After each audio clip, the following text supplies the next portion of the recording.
Assalamualaikum warahmatullahi wabarakatuh. Alhamdulillah wassalatu wassalamu ala Rasulillah.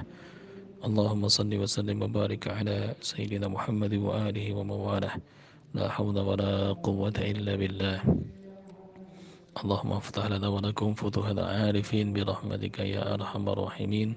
Allahumma salli wa sallim wa barik ala sayyidina Muhammad wa alihi wa sahbihi wa azwajih وذريته وأهل بيته رضي الله عنهم ولمشايخنا ولجميع المسلمين والمسلمات والمؤمنين والمؤمنات الأحياء منهم والأموات وتابع بيننا وبينهم بالخيرات رب اغفر وارحم وأنت خير راحمين ولا حول ولا قوة إلا بالله العلي العظيم. Baik, alhamdulillah ikhwah. Mari kita lanjutkan bahasan kita tentang mengenal sihir dan terapinya. Di awal kita telah bahas perbedaan antara sihir, apa itu karamah, apa itu mukjizat, apa itu irhas, dan apa itu ma'unah, bahkan istijrud dan ihanah. Dalam kaitan ini, perkara yang diharamkan oleh Allah Subhanahu wa taala untuk kita ambil jalannya atau tarikahnya, yaitu sihir. Dia menyusup di antara istijrad dengan ihanah. Namun sebelumnya insyaallah Anda akan bahas sedikit tentang apa itu irhas, apa itu mukjizat, apa itu karamah, apa itu ma'unah, dan apa itu istijrad dan ihanah. Para ulama ahli tauhid, khususnya di Ahlus Sunnah wal Jamaah, menyepakati bahwa ada beberapa kejadian luar biasa yang dialami manusia dan semuanya atas izin dari Allah Subhanahu wa taala. Biiznillah. Yang pertama, kejadian yang membedah adat atau yang di luar kebiasaan, yaitu yang disebut dengan irhas. Irhas ini terjadi di calon nabi, sebagaimana dulu Nabi Isa alaihissalam waktu masih bayi, dia belum diangkat jadi nabi, tapi dia mampu berbicara kepada manusia dengan bahasa yang fasih. Dan Nabi Ibrahim muda, ketika beliau menghancurkan patung-patung berhala dan Namrud membakar beliau dengan tungku api yang sangat besar, dan Allah berfirman pada api, qalu ya naru bardan wa salaman ala Ibrahim, sehingga api tersebut menjadi dingin dan menjadi keselamatan bagi Ibrahim. Juga Allah berikan irhas ini, kejadian luar biasa ini, kepada bayi Nabi Musa alaihissalam yang mana dihanyutkan ke sungai dan diselamatkan, dan kemudian diberikan pilihan oleh Fir'aun ketika Siti Asiyah yang tinggal, atau istri Fir'aun yang dalam kerajaan Fir'aun, untuk memilihkan apakah dia mengetes atau menguji apakah dia seorang yang akan menghancurkan kerajaannya, ataukah dia hanya seorang wanita seorang bayi biasa. Maka diujikan oleh Fir'aun la'natullah alaih sebuah bara api dan sebuah mainan makanan. Dan ketika Nabi Musa hendak mengambil mainan, maka Jibril mengarahkannya kepada bara api, dan sehingga bara api tersebut dimakan oleh Nabi Musa kecil, bayi Nabi Musa alaihissalam, sehingga lisannya kurang fasih. Dan ada doa yang terkenal sebelum kita berbicara, yaitu Rabbi syrah li sadri wa yassir li amri wahlul 'uqdatam min lisani yafqahu qawli.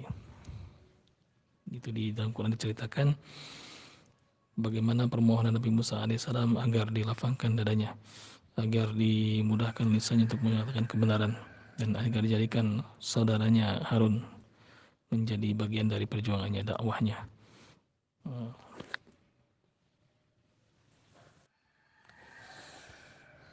Itu namanya irhas. Irhas terjadi di mereka calon-calon nabi, yang dimana di usia muda Allah izinkan ada kejadian-kejadian yang dialami oleh hidupnya, yaitu kejadian yang membedah adat atau keluar dari adat kebiasaan orang banyak.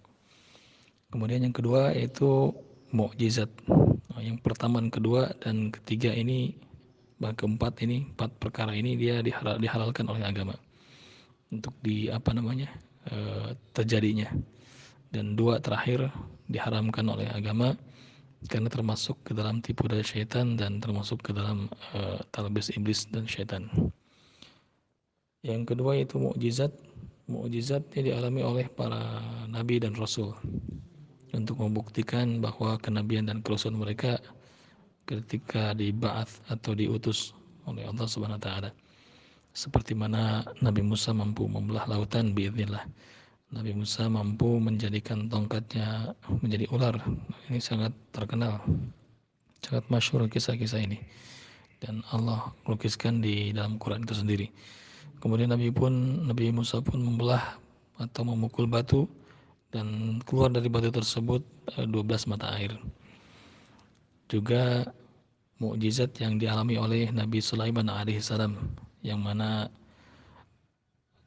Allah berikan kekuasaan, Allah takdirkan kekuasaan yang tidak dimiliki oleh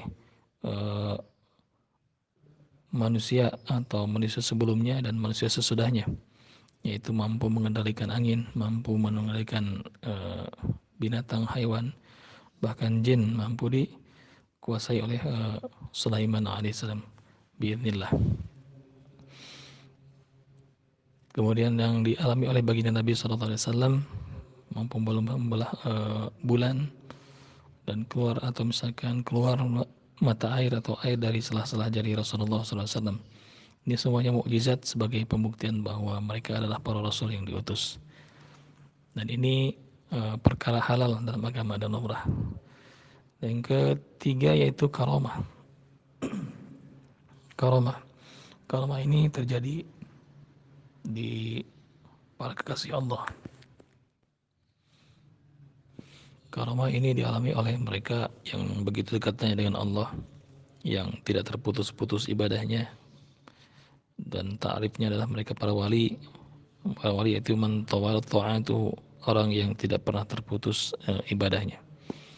Seperti ketika Nabi Zakaria alaihissalam bertanya kepada Maryam tentang makanan yang selalu tersedia di mihrabnya. Jadi ada Imran punya anak Maryam. Dia dinazarkan untuk berbakti, untuk mengabdi di mihrab, dan diurus oleh pamannya. Pamannya setiap pagi dan sore mengirimkan makanan. Namun alangkah kagetnya pamannya ini siapa? Nabi Zakaria alaihissalam melihat ada makanan yang tidak ada pada musimnya. Jadi kalau misalkan waktu itu musim anggur, ini yang datang kurma. Kalau misalkan waktu itu musimnya kurma, ini yang datangnya anggur. Makan makanan yang lezat yang tidak ada pada musimnya. Dan Nabi Zakaria alaihissalam sebagai pamannya bertanya, wahai Maryam, dari mana makanan ini? Maka jawab Maryam, hadza min indi rabbi. Ini dari sisi Tuhanku. Itulah yang dinamakan karomah.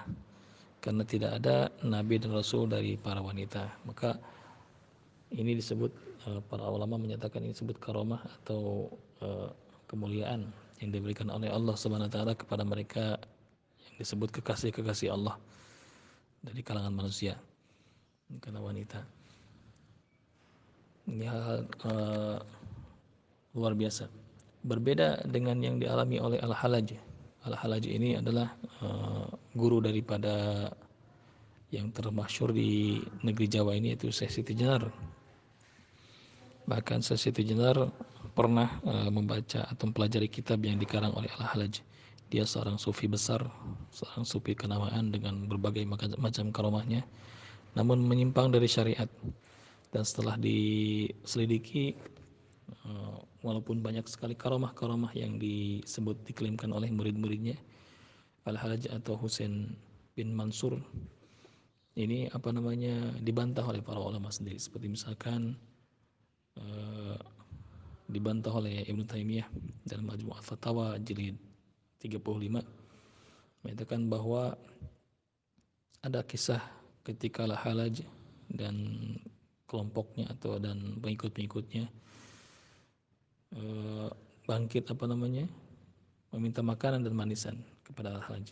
Wahai guru, buktikanlah karamahmu, berikanlah kami makan makanan atau manis-manisan untuk sebagai camilan. Maka seketika itu Al-Halaj bangkit dan mencari manisan Nah, sedangkan di tengah hutan tidak mungkin ada manisan, dan dia kembali ke kumpulan pengikutnya dan memberikan manisan-manisan itu dalam satu nampan penuh manisan. Ini diklaim oleh para muridnya bahwa ini adalah karomah gurunya, pemberian dari Allah, seperti mana Allah berikan kepada Maryam bin Imran di mihrab makan makanan yang tidak ada pada musimnya waktu itu. Hanya Ibnu Taimiyah membantah bahwa ini adalah manisan-manisan yang dicuri oleh jin dari kalangan syaitan dari kalangan jin di warung-warung permen di kota Yaman tentunya. Bahkan lebih tegas lagi, Ibnu Taimiyah menyatakan bahwa orang-orang sesat lagi bid'ah yakin meyakini, bahkan yang diyakini mencapai ma'rifat, yang memiliki kejuhuran dan ketaatan semu, yang menyimpang dari ajaran agama, yang memiliki beberapa kelebihan dan keajaiban seperti dapat mengabarkan tentang berita-berita gaib dan lain-lain. Ini sering berkunjung ke tempat-tempat syaitan. Mereka sering berkholwah di sana. Bahasa mereka adalah kalau bahasa Nabi itu uzlah. Jadi kalau misalnya bahasa mereka kholawat, di tempat-tempat yang memang agak semua angker di sana. Mereka Allah alam apa yang mereka lakukan, namun mereka ada ritual-ritual tertentu yang pastinya tidak diajarkan oleh baginda Nabi SAW. Maka ini bersekutu dengan syaitan, dan syaitan memenuhi apa yang diinginkan olehnya, asal sesatkan manusia sebanyak mungkin. Nah, ketika antum melihat seseorang yang dengan karomah atau dengan mukjizat, dengan kejadian luar biasa yang dialami, misalkan dia mampu berjalan di atas air, atau dia mungkin mampu terbang di atas udara, atau mampu dia terbang di atas karpet, di atas sapu mungkin, atau mampu berjalan-jalan di atas udara, atau mungkin dia biasa menghilang dalam seketika waktu, maka jangan terlalu takjub. Kita telah mempelajari usul ini. Yang pertama tadi ada irhas, mukjizat, kemudian karomah, dan setelah itu ada maunah, ada istijrad, dan ada ihanah. Dari mana dia golongan orang ini?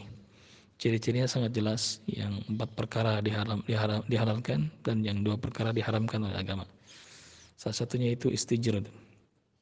Istijrad yaitu kejadian luar biasa yang dialami oleh orang-orang yang memang jauh dari Allah, tapi dia beriman.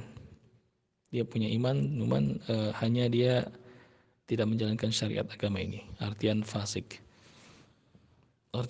dia tidak mau sholat, dia tidak mau berzakat, dia tidak puasa Ramadan, dia pun menolak haji. Menolak bukan dengan hanya, tapi dia tidak berhaji gitu. Cukup katanya berhaji dengan sekali langkah langsung ke tanah suci. Nah, seperti itu. Maka kita lihat dulu orangnya. Apakah dia berjamaah ke masjid? Apakah dia sholat subuh berjamaah ke masjid? Apakah pas bulan Ramadan dia pun berpuasa?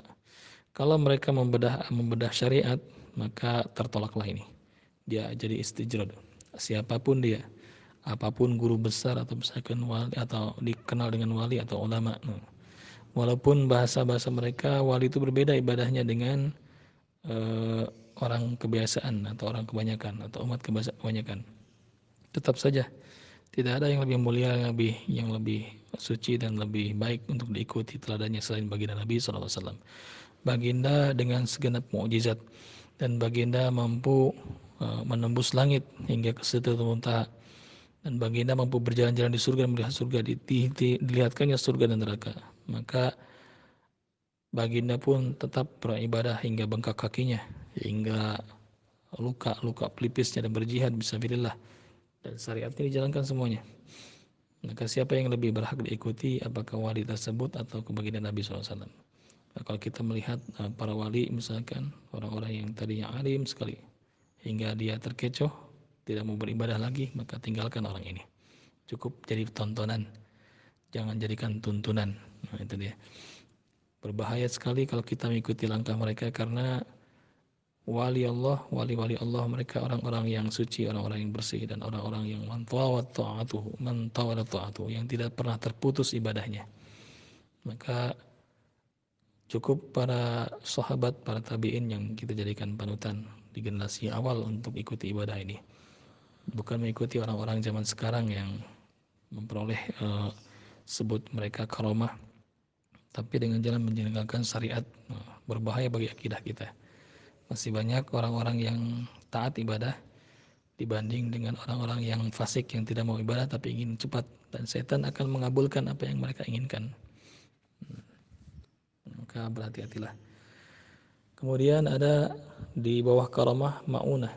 Ma'unah ini terjadi atau Allah berikan kepada mereka mukmin soleh yang berdoa setiap hari, yang orang-orang yang beriman yang memang menuju jalan hijrah mereka dan perubahan mereka, dan Allah berikan kelebihan-kelebihan, Allah berikan ijabah atas doa yang mereka panjatkan. Seperti seseorang yang terlilit hutang, kemudian dia bertanya kepada ulama bagaimana cara melunasi hutang, dan ulama tersebut menceritakan suatu kisah bagaimana Nabi mengajarkan sahabat beliau yaitu Abu Umamah ketika terlilit hutang, dan dengan doa Allahumma inni a'udzubika minal hammi wal hazan wa a'udzubika minal ajzi wal kasal wa a'udzubika minal jubni wal bukhli wa a'udzubika min ghalabatid daini wa qahri rijal. Kemudian doa ini diamalkan oleh Abu Umamah setiap pagi dan petang, dan Allah takdirkan, Allah izinkan hutang-hutangnya lunas. Kemudian orang yang bertanya pada ulama tersebut mengamalkan apa yang diajarkan ulama tersebut berdasarkan dengan nas yang sahih, yaitu kisah Nabi mengajarkan doa tersebut kepada Abu Umamah. Lalu diamalkan dan kemudian ijabah, dan beberapa minggu hutangnya lunas biidznillah. Ini yang disebut dengan ma'unah. Atau misalkan seorang yang memang hilang arah dan banyak dosa, misalkan datang kepada ustadz, para ulama bertanya bagaimana saya bertobat. Saya terlilit riba, saya terlilit banyak hutang, saya terlilit banyak masalah, dan Allah bukakan jalan sendiri. Kemudian diajarkanlah tentang takwa oleh ulama tersebut, dan orang ini mulai berhijrah, kemudian berubah sehingga Allah tuntaskan semua masalah-masalahnya. Wa may yattaqillah yaj'al lahu makhraja. Barang siapa yang bertakwa kepada Allah, yaj'al lahu makhraja, akan dijadikan untuknya makhraja, jalan keluar. Wa yarzuqhu min haitsu la yahtasib. Dan Allah berikan rezeki dari arah yang tidak ada hitung-hitungannya, tidak ada disangka-sangka. Maka orang ini mampu, atau misalkan doanya terijabah, apa yang dia inginkan terkabul.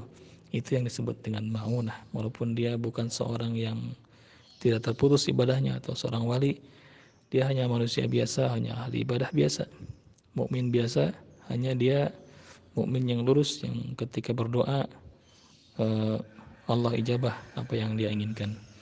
Mudah-mudahan kita termasuk di dalamnya, yaitu para peruqyah yang berjuang di jalan Allah SWT dan menegakkan kalimat tauhid ini, yang mana syarat mutlak yang khas dari seorang peruqyah adalah ijabahnya doa.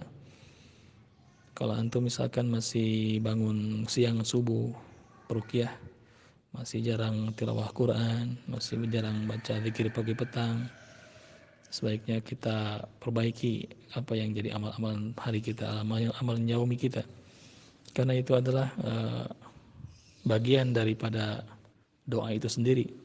Dengan doa terus menerus yang ketika kita butuhkan, ketika kita meruqyah, kita butuh akan pertolongan dari Allah SWT. Berbeda dengan mereka para dukun fasik, dukun yang kafir atau mukmin yang fasik yang masih bergelut dengan dunia perdukunan. Mereka tentu membutuhkan wirid-wirid yang di luar dari syariat, yang ketika mereka meninggalkan salat, ini tidak penting, yang penting wirid ini. Tidak penting puasa Ramadan, yang penting puasa yang ini. Tidak penting zikir-zikir pagi petang, yang penting ini zikir yang ini.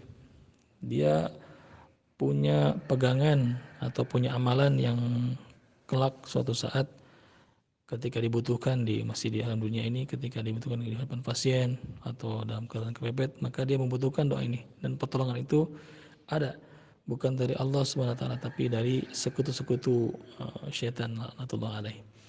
Maka berhati-hatilah jika misalkan ketika seorang mulai malas beribadah syariat dan dia maju ke arah tarikat, misalkan tarikat batil, meninggalkan syariat, naudzubillah, dia mulai menyimpang, awal-awal pula penyimpangan daripada syariat ini.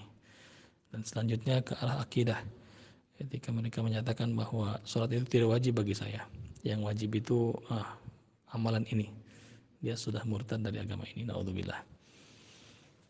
Itulah perbedaan antara karomah dengan sihir. Kita akan bahas perbedaan apa saja yang mendasar. Nah, namun kita harus tahu dulu dari mana sumbernya orang, dari mana dan penyebutannya ini apa saja. Yang pertama tadi irhas, ini terjadi di para calon-calon nabi, calon-calon rasul. Kemudian ada yang namanya mukjizat, dia terjadi di para nabi dan para rasul. Kemudian ada namanya karomah di para wali, para kasih Allah. Terus maunah di mukmin soleh. Nah, mudah-mudahan kita para peruqyah termasuk di dalamnya. Yang ketiga yaitu istijrad. Kelima istijrad. Istijrad ini haram dikejar atau haram diusahakan. Istijrad adalah kejadian luar biasa yang terjadi di mereka orang-orang yang beriman namun fasik. Dia percaya pada adanya Allah, percaya pada hari akhir, percaya pada Al-Quran, dia percaya pada para nabi dan para rasul. Hanya sebatas percaya, namun dalam langkahnya dia membantah sedikit demi sedikit. Dia tidak mau sholat berjamaah, dia tidak mau mendekati Al-Quran, dia tidak mau thalabul ilmi, terutama ilmu tentang tauhid, mengesahkan Allah Subhanahu wa taala. Juga dia tidak mau berpuasa Ramadan, dia tidak mau bahkan membantah berhaji ke Baitullah, dan tidak mau enggan berzakat. Ini orang mukmin namun fasik. Apa yang dia lakukan, apa yang diamalkan dari mungkin ilmu-ilmu kanuragan atau wirid-wirid khusus, bahkan yang dapat ijazah dari guru-gurunya, mungkin saja bisa menjadikan khawarik lil adat atau kejadian luar biasa. Nah, namun Allah tidak ridhoi. Ada Allah izinkan, namun Allah tidak ridhoi. Ini perkara yang disebut dengan istijrad, hinaan dari Allah. Dan yang terakhir ada namanya ihanah. Ihanah ini adalah khawarik lil adat atau kejadian luar biasa yang terjadi di mereka orang-orang yang memang bukan dari umat Nabi Sallallahu Alaihi Wasallam, yaitu orang-orang kafir dan orang-orang musyrik. Kalau musyrik mungkin masih mending, tapi walaupun derajat mereka sama, musyrik itu ketika menduakan Rabbunallah, Rabb mereka Allah, dan ada Tuhan lain selain Allah, itu namanya musyrik. Kalau murtad atau kafir, mereka yang tidak mengakui sama sekali bahwa Tuhannya Allah, bahwa Muhammad adalah Rasulnya, dan bahwa Quran adalah kitabnya. Ini mereka orang-orang yang keluar dari Islam, atau orang-orang yang sama sekali tidak ada sangkut pautnya dengan Islam. Mereka orang-orang kafir, seperti misalkan dukun-dukun, ahli-ahli sihir, tukang-tukang sihir yang meminta disihirkan, atau memang profesi mereka sebagai tukang sihir, mampu menjadikan sulap, sihir berjalan di atas air, menyembuhkan dengan sari usap, atau misalkan dan lain sebagainya. Ini kita nanti lihat bagaimana perbedaan antara sihir dan karomah, atau sihir dengan maunah. Kalau mukjizat kita tidak mungkin mendapatkannya karena kenabian ditutup oleh baginda Nabi SAW dan kerasulan. Juga irhas pun sama, tidak ada calon nabi setelah Nabi Muhammad SAW. Adapun bayi yang lahir dengan kemampuan mampu membaca Al-Quran itu digolongkan ke dalam fadl dari Allah Subhanahu wa taala. Fadl daripada Allah Subhanahu wa taala. Baik, apa saja perbedaan antara karomah dengan sihir atau maunah dengan sihir? Yang pertama, karomah dari Allah Subhanahu wa taala, sedangkan sihir dari syaitan.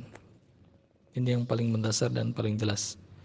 Karomah dari Allah sebagai kemuliaan, dan sihir ini dari syaitan. Sebagaimana kisah tadi, Allah berikan makanan yang tidak ada pada musimnya, makanan dari surga yang dikirim oleh Jibril kepada Maryam yang ada di mihrab. Itu dari Allah. Beda dengan sihir dari syaitan. Bagaimana Al-Halaj tadi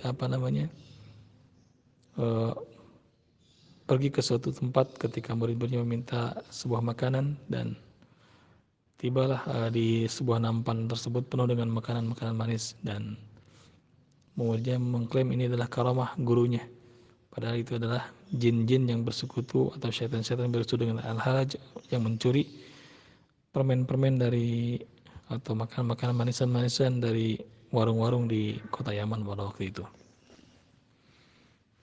Kita bisa membedakan yaitu al-karamah dari Allah, sedangkan sihir dari syaitan.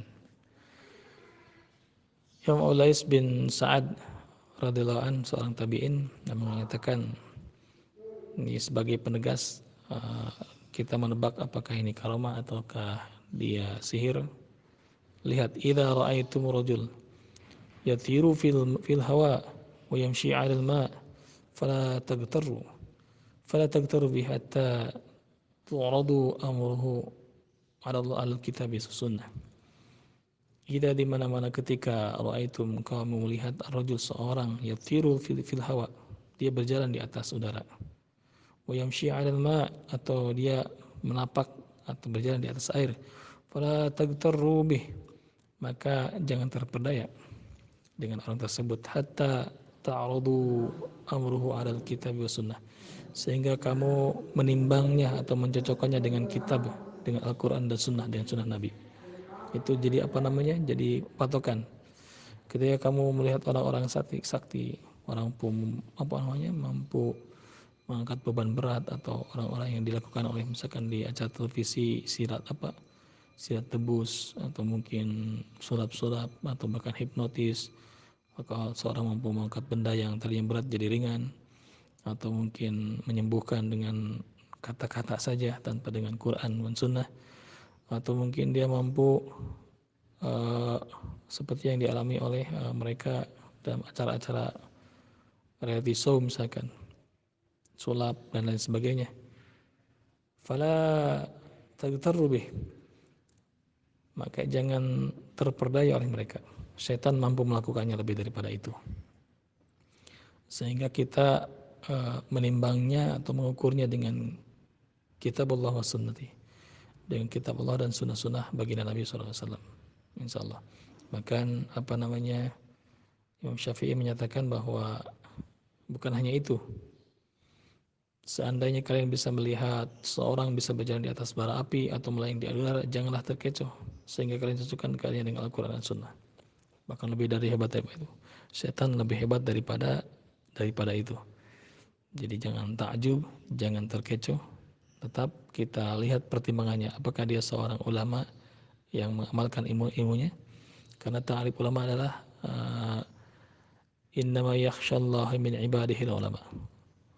Orang yang paling takut kepada Allah adalah orang berilmu atau ulama. Kalau misalkan dia seorang syekh tapi dia ingkar syariat, tidak takut kepada Allah, meninggalkan sholat berjamaah, maka waspada dan berhati-hatilah. Atau mungkin dia seorang wali dikenal di kampungnya, tapi dia tidak mau berpakaian, tidak mau bersolat berjamaah, dan fatwa-fatwanya sangat berbahaya misalkan, maka jangan ikuti mereka, jangan turuti mereka, karena mereka adalah wali-wali syaitan. Dua kemungkinan mungkin. Yang kedua adalah orang gila yang Allah takdirkan karena taatnya ibadah sehingga cabut akalnya dan digila. Jangan turuti apa yang dikatakannya, karena kita sudah punya panutan, yaitu baginda Nabi SAW sebagai pembawa syariat yang sempurna ini. Jadi kalau misalkan terutama dalam hal-hal amalan, misalkan orang tersebut sakti, dia mengajarkan kepada kita, kamu baca ini lafal ini, Bismillahirrahmanirrahim misalkan, bukan Bismillahirrahmanirrahim tapi Bismillahirrahmanirrahim. Dia terbukti sakti dan terjadilah kejadian luar biasa, maka jangan turuti. Kita telah tersesat, telah merubah asma Allah yang seharusnya Ar-Rahman Ar-Rahim jadi Ar-Rahman Ar-Rahim. Ini hal-hal kecil. Mungkin saja bisa jadi kejadian luar biasa atau khariq ada terjadi pada kita. Dengan sebutan mereka mungkin karamah, tapi kita telah tersesat sedikit demi sedikit. Na'udzubillah. Maka anggap mereka yang mungkin gila yang disebut wali sebagai tontonan, jangan jadikan tuntunan, cukup lihat saja. Dan kalau misalkan mereka mulai merubah syariat, mengobrak-abrik tatanan beragama, misalkan salat itu tidak wajib, maghrib itu tidak wajib, 3 rakaat, 2 rakaat pun cukup, atau cukup dengan ingat saja, maka perjuangkanlah, perangi mereka. Mereka adalah dukun, mereka adalah wali-wali syaitan. Kalau misalkan seorang menyatakan di atas mimbar, padahal dia jarang berjamaah, jarang menghadiri majelis-majelis ilmu, maka mereka menolak puasa Ramadan. Tapi dia dikenal dengan wali, maka tolak langsung. Tidak ada syariat selain syariat baginda Nabi SAW. Dia adalah wali-wali syaitan yang harus kita perangi. Nah, seperti itu barangkali. Kemudian perbedaan antara karamah dengan sihir, yaitu karamah tidak terjadi pada orang fasik. Sementara sihir tidak akan terjadi kecuali daripada orang fasik. Orang fasik itu orang yang ingkar syariat, orang yang tidak mau beribadah, yang tidak mau mendapatkan taklif syarak atau pemberat syarat seperti misalkan salat 5 waktu, puasa Ramadan, terus haji ke Baitullah bila mampu. Juga dia tidak mampu tidak mau mendekati Quran. Nah, itu dia, sudah bisa ditebak.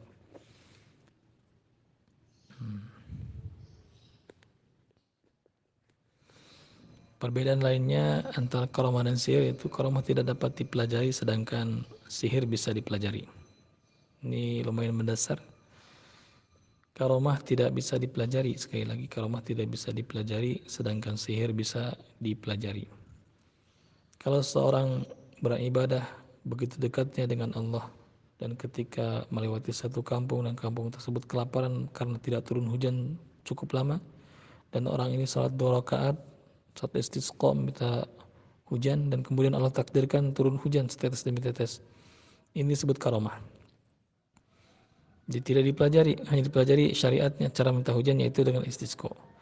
Cara untuk lunas hutang yaitu dengan berdoa sebagaimana Nabi mengajarkan pada Abu Umamah, berdoa untuk lunas hutang dan yang lainnya.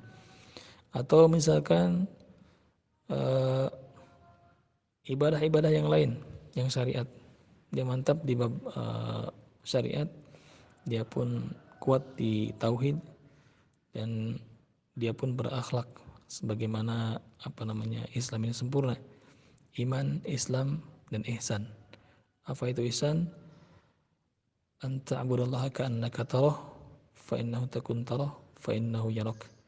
Kamu beribadah kepada Allah seolah-olah kamu melihat Allah, maka bila kamu tidak mampu melihat Allah, maka Allah Maha melihatmu. Allah melihat kita. Ini dalam hadis Umar bin Khattab di Arba'in, di hadis kedua kalau tidak salah. Ceritakan bahwa seorang laki-laki dan seterusnya di sana datang pada Nabi menyanyikan apa itu Islam, apa itu iman, dan apa itu ihsan. Nah, orang sempurna antara iman, Islam, dan ihsannya ini, maka Allah berikan setiap jalan, setiap langkahnya ini berkah dan kemudahan-kemudahan, serta apa yang dia inginkan akan terkabul dengan doa-doanya. Ini disebut dengan wali atau karamah.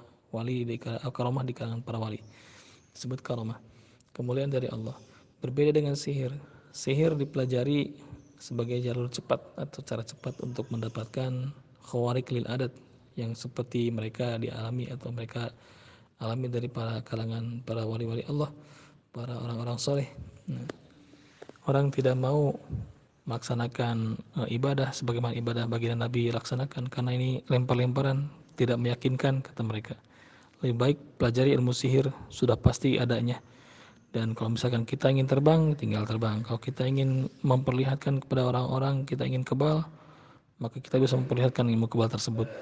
Kita ingin tidak mempan dibakar api, dan orang-orang pun ada, misalkan orang mertua kita atau siapa kita yang memperlihatkan kepada mereka, bisa seperti itu. Berbeda dengan sihir, berbeda dengan karamah. Karamah tidak bisa ditampakkan atau tidak bisa diusahakan atau tidak bisa dipelajari. Karamah semata-mata pemberian dari Allah Subhanahu wa taala. Sedangkan sihir diusahakan, itu bedanya. Kalaulah karamah misalkan kita meruqyah semata-mata biidznillah sembuh dan tidak sembuh itu urusan Allah, hanya kita mengikhtiarkan sesempurna mungkin. Sempurnakan ikhtiar tanpa kehilangan tawakal, dan masalah ijabah Allah urusannya. Nah, seperti itu. Berbeda dengan sihir. Sihir mampu membuat seorang sembuh seketika dengan dengan ritual yang selama ini dia lakukan. Dukun-dukun biasanya mampu. Namun di sana ada efek samping, ada ikatan, ada perjanjian antara mereka, muamalah dengan mereka dengan jin. Yang namanya jual beli pasti ada harga yang ditawarkan. Ketika ijabah itu terlaksana, ketika khawarik lil adat itu ada, maka apa harga yang diberikan oleh dukun ini kepada mereka? Karena tidak ada yang gratis semuanya. Dan harga yang paling mahal yang akan mereka ambil yaitu ketika akhir hayat kita, harga iman. Jangan sampai kita meninggal dalam keadaan Islam dan iman. Allah secara tegas menyatakan dalam Quran, ya ayyuhalladzina amanu taqullaha haqqa tuqatih wa la tamutunna illa wa antum muslimun. Wahai orang beriman, takutlah kalian kepada Allah dengan sebenar-benar takut. Wa la tamutunna illa wa antum muslimun, dan jangan sekali-kali kalian mati dalam keadaan tidak berserah diri kepada Allah. Alhamdulillah kita memiliki khodam untuk mengeluarkan sihir-sihir atau memiliki benda-benda yang dalam keramat yang menduakan Allah, kita mati dalam keadaan syirik, dalam keadaan menyekutukan Allah, dalam keadaan tidak berserah diri kepada Allah. Maka ittaqullah, takutlah kepada Allah, wa tubu ilallah, dan tobatlah kepada Allah, kembali ke jalan lurus. Insyaallah bahasan kita akan kita lanjutkan esok atau lusa insyaallah. Mudah-mudahan Allah mudahkan. Barakallahu fikum. Allahumma inna na'udzubika min ilmin la yanfa' wa na'udzubika min qalbin la yakhsha. Subhanakallahumma bihamdika asyhadu an la ilaha illa anta astaghfiruka wa atubu ilaik. Assalamualaikum warahmatullahi wabarakatuh.